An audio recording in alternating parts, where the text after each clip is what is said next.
All right, so volume 113 is out. That means SBS 113 is out. However, just recently it was Yamato's birthday on the 3rd, so happy birthday, Yamato, and we got some new promotional art for her, so that's pretty cool.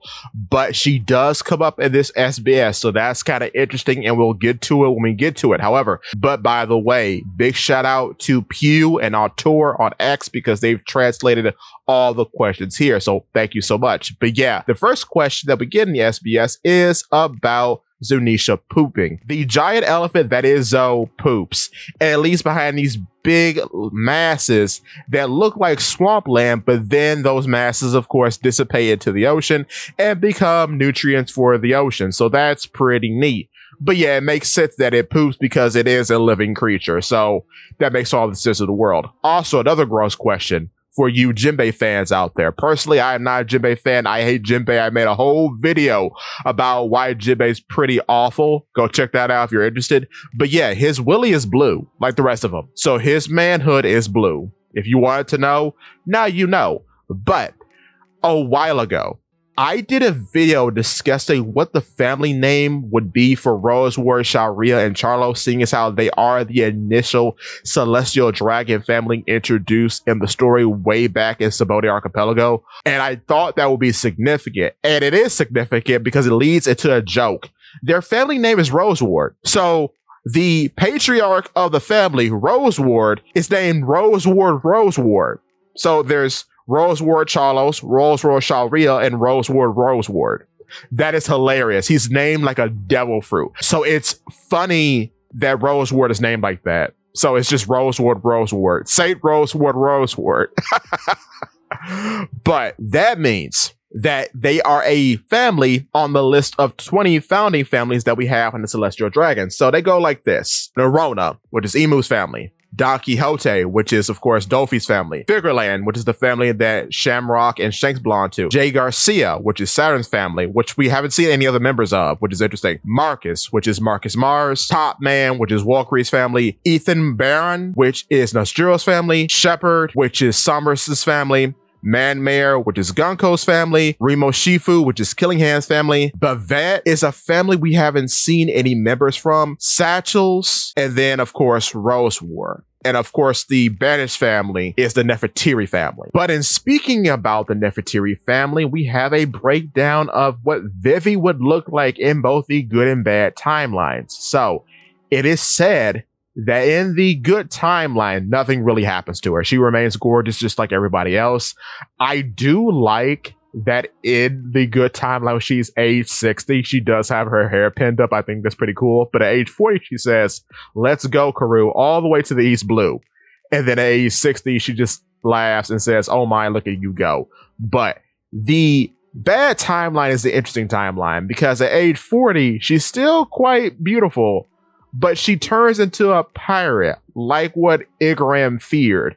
However, she does not have the same Jolly Roger that Igaram imagined her with. Her Jolly Roger that we see on her hat is a skull with a dagger through the eye socket, which is crazy.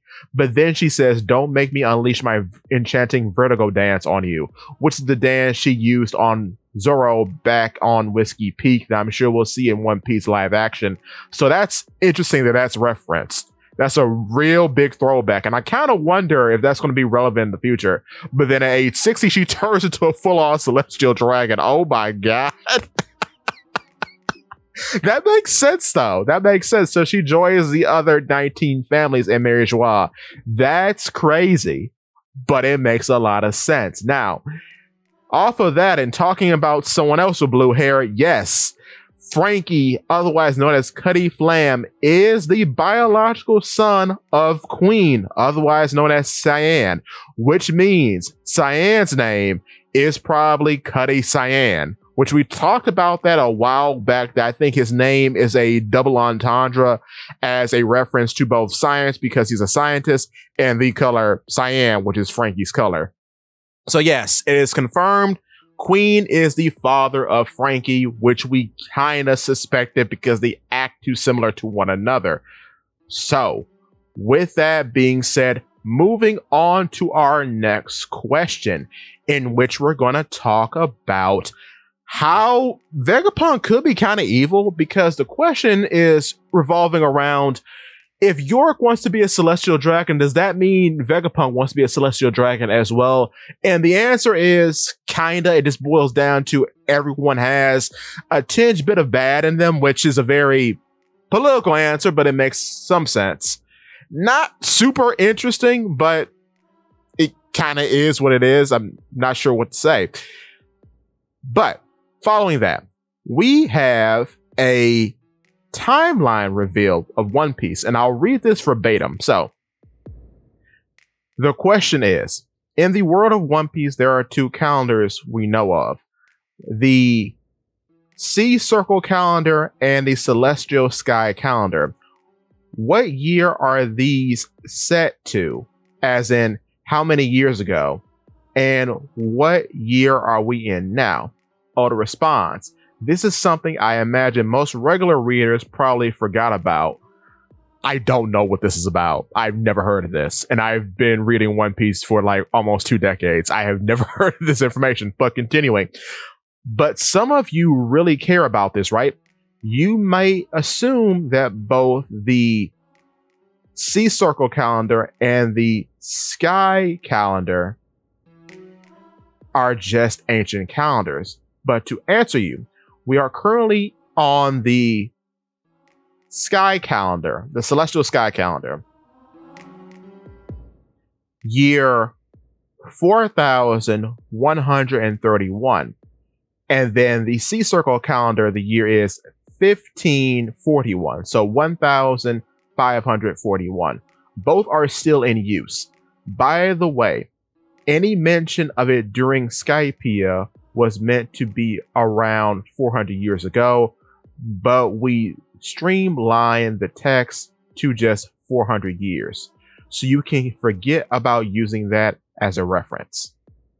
And then Artura has a image of Nami talking about it, which I don't even remember. That's wild. But yeah, that's cool. So when it comes to the Celestial Sky calendar, we are in age 4131, and the Sea Circle calendar, we are in age or year 1541. So I don't know if that matters for the series at all, but it is something interesting. But next we have Oda's inspiration for the Dom shoes and the mechanical sea beast on Egghead. So the Dom shoes are inspired from Dom from Mobile Suit Gundam, which is pretty interesting. And then the mecha sea beasts are inspired from an anime called Time Bokan series, which is pretty interesting because it has some relationship back to Mobile Suit Gundam, because the people who worked on that and set the groundwork for mecha anime also went on to later work on Mobile Suit Gundam. So that's pretty cool. And I can kind of see, looking at these two, where he got the inspiration from. It's pretty obvious. So big shout out to our tour for pointing this out. Yeah, it makes a lot of sense. And that's why I said too in a recent video about Golden Bat, I could believe that Brook and then Joke have some inspiration from Golden Bat. Because it's very funny, especially when talking about Brook, just how much in common Brook has with Golden Bat. The signature laugh, both of them being fencers in a way, and Golden Bat having a rapier and Brook having a cane sword that he uses as a rapier for fencing. So yeah, no, it makes a lot of sense that he gets inspiration from things he grew up with in his childhood. But the next question concerns why Bonnie doesn't turn into an adult anymore. As the reader asks, Bonnie is only 12 years old, yet she keeps the appearance of someone in her 20s. Will she stay as a 12-year-old girl from now on? Oda says, out at sea, no one would take a child captain seriously, and looking older was also convenient for her journey to find her father. But now that she's on board the Sunny, which is now on Elbaf, she seems to feel safe enough to remain as a child. Please keep an eye on her from here on out. So that's a little interesting, and that kind of shows you some character development. So I wonder what's that going to mean in the future. I personally think she's going to join the crew, because Egghead, as we will see soon enough in the anime, does too much for her just to be a secondary character after this. It just doesn't make sense for her even after Elbath to stay on Elbath or to not be a main character. The AJ True does too much, she does too much, and now it's a very convenient ploy to both give her a bounty but yet have her dodge capture by presenting herself as a child from here on out, because I think it's the same sort of deal with Luffy and how his wanted poster looks like Nika, but he doesn't look like Nika all the time, so people could mistake him as somebody else. I think the same sort of gag is being played with Bonnie. People are looking for the adult Bonnie,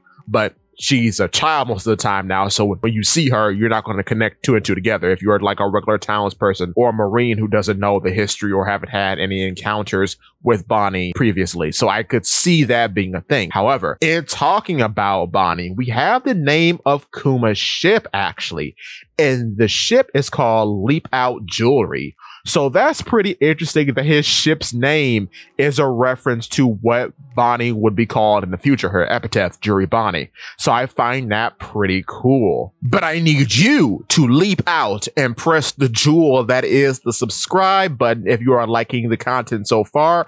Also, leap out and press the sapphire that is the like button. And if you can find it, please press that hype button. It's very much appreciated. However, the land of Wano is now governed mostly by the scabbards, and some places that don't exist anymore include the Udon prisoner mine, Onigashima, and Okoboro town, or the leftovers town. So that's pretty interesting, along of course with the factories. That's pretty interesting, but it makes a lot of sense given that, well, the 9 scabbards are now governing all of Wano as it seems, and we saw that from the Yamato cover story. But on the subject of the Yamato cover story, we got an entry about cover stories in general. So it is said by Oda, most of the characters who appear in cover stories end up returning to the main story. In anything, the covers generally help show the reader what each character is doing before they return in the story.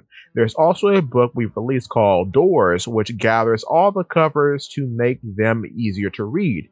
Are you wondering if Yamato will appear again? Well, look forward to it. So yeah, Yamato is going to be coming back, brother, which is weird that people question whether the characters that show up in cover stories will ever come back to the main series, because that's how Jinbe turned out. It's so strange because Jinbe had that whole boring cover story about him finding a poneglyph and that didn't amount to anything, but then later he's a main character in the narrative. Like, this has been a thing that a lot of fans know about. So it's just funny that this is mentioned here because somebody was under the impression that characters who appear in cover stories never appear in the main series again. But yeah, no, that happens a lot.